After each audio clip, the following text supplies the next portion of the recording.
Marseille, ville historique au bord de la Méditerranée.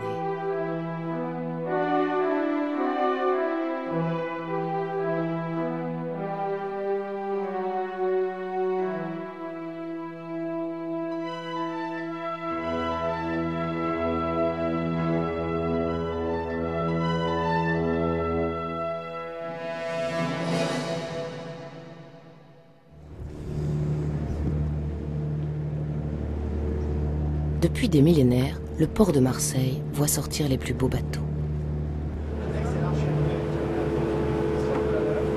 À bord du Minibex, Henri Deleuze ne jouit pas encore d'une retraite bien méritée. Il est l'un des pionniers de l'exploration du monde sous-marin. Pour ce Marseillais, la Méditerranée n'est pas la mer que la plupart d'entre nous imaginent. Pour lui, elle décèle encore bien des trésors.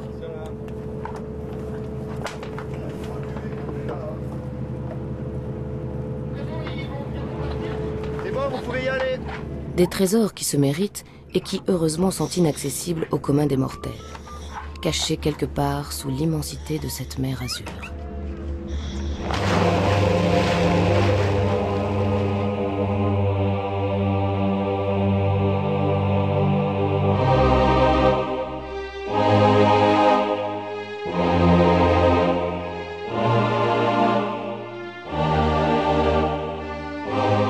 Passant devant le robot télécommandé du Minibex, Henri et Philippe, le plongeur de bord, arrivent sur les vestiges d'une épave campanienne. Une épave profonde, très profonde même. C'est la raison de la mise en place de ce robot, qui permet aux plongeurs d'aller directement sur l'épave sans chercher leur chemin. Une économie de temps précieuse lorsque l'on plonge aux limites du raisonnable dans la zone des 60 mètres.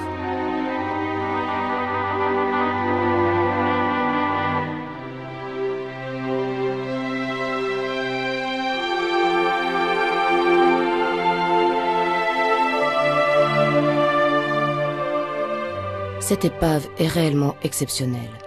Sur le sol sont enchevêtrés des amphores et une vaisselle d'une richesse incroyable. Quelques pirates des temps modernes ont posé des repères pour revenir sur ce site qu'ils ont localisé pour le piller plus tard à l'abri des regards.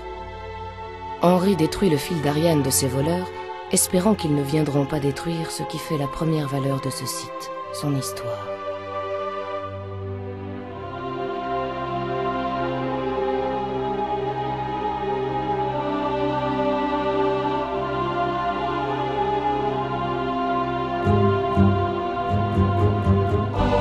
Tout est en place, comme si le naufrage était arrivé la veille, le drame humain qui l'a accompagné étant déjà évanoui.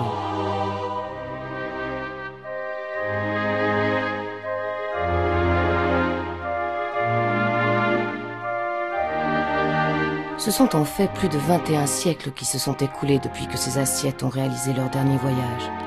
Une descente à pic dans une mer agitée pour se poser à 72 mètres de profondeur.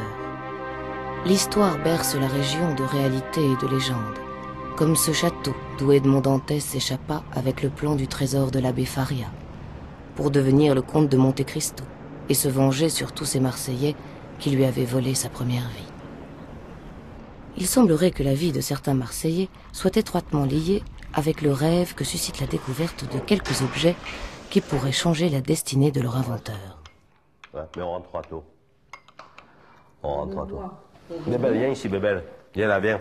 Je vais te donner un petit biscuit. Henri Deleuze n'a pas attendu de découvrir une carte secrète pour réussir ce qu'il voulait entreprendre.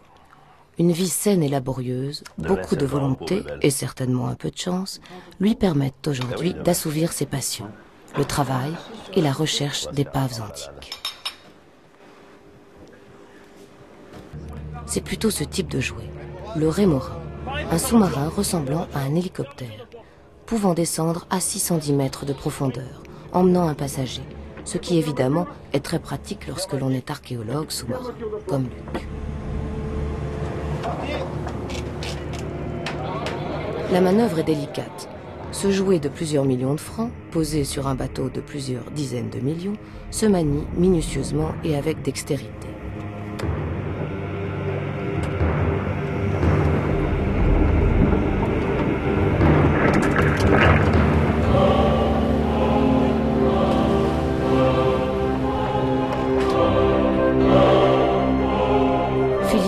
le rôle est de décrocher le sous-marin, est un véritable acrobate. Il est celui qui coupera le cordon ombilical du Rémora.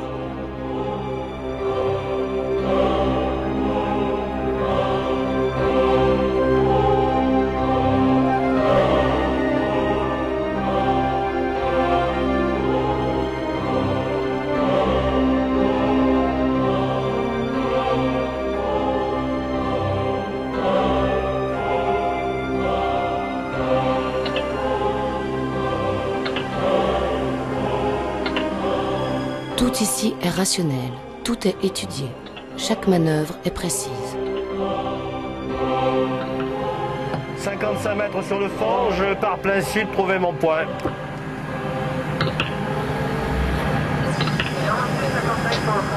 Plage arrière de passerelle, sous-marin sur le fond, on se met en place pour le ROV. Le robot est mis une fois de plus à contribution, il ira aider le sous-marin dans sa recherche, totalement guidé de la surface.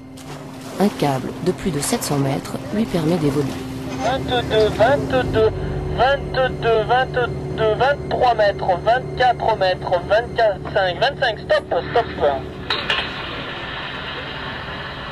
C'est Nicolas, le maître du ROV, qui lui donne vie grâce à ce petit joystick de commande.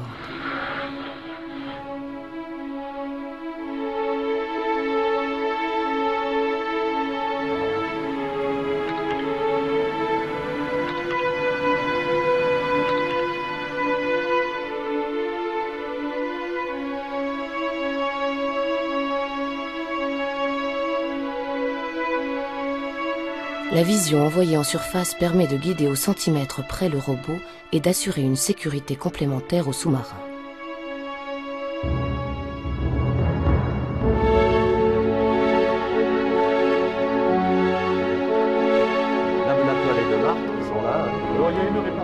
Arrivés à pied d'œuvre, Luc et Henri se retrouvent projetés de 2000 ans dans le passé. Un genre de cadre de ferraille dans lequel ils avaient plus ou moins emboîté l'argile, la plage. Sous la bulle de plexi du Rémora, sont posées de grandes jarres les unes à côté des autres. Pour être restées ainsi, elles devaient être attachées sur le pont du navire qui les transportait.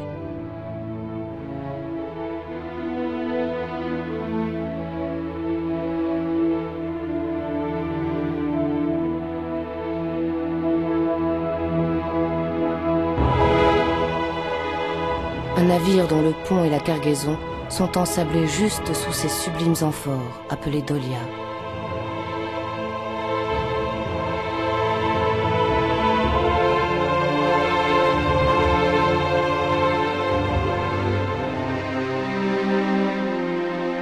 Ces Dolias n'ont pas encore livré leurs secrets, encore préservés par une fine pellicule de sable.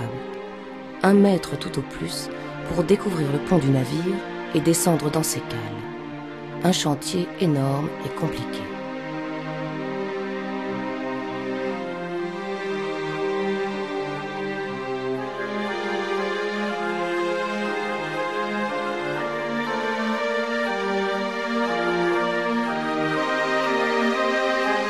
Mais pour percer le mystère des Dolias, Henri est prêt à tout. Tout ce qu'il a fait jusqu'à présent dans sa vie, que ce soit en développement technologique ou financier, lui permet aujourd'hui de se mettre à la disposition des chercheurs pour qu'ensemble, ils dessinent les cartes marines de demain.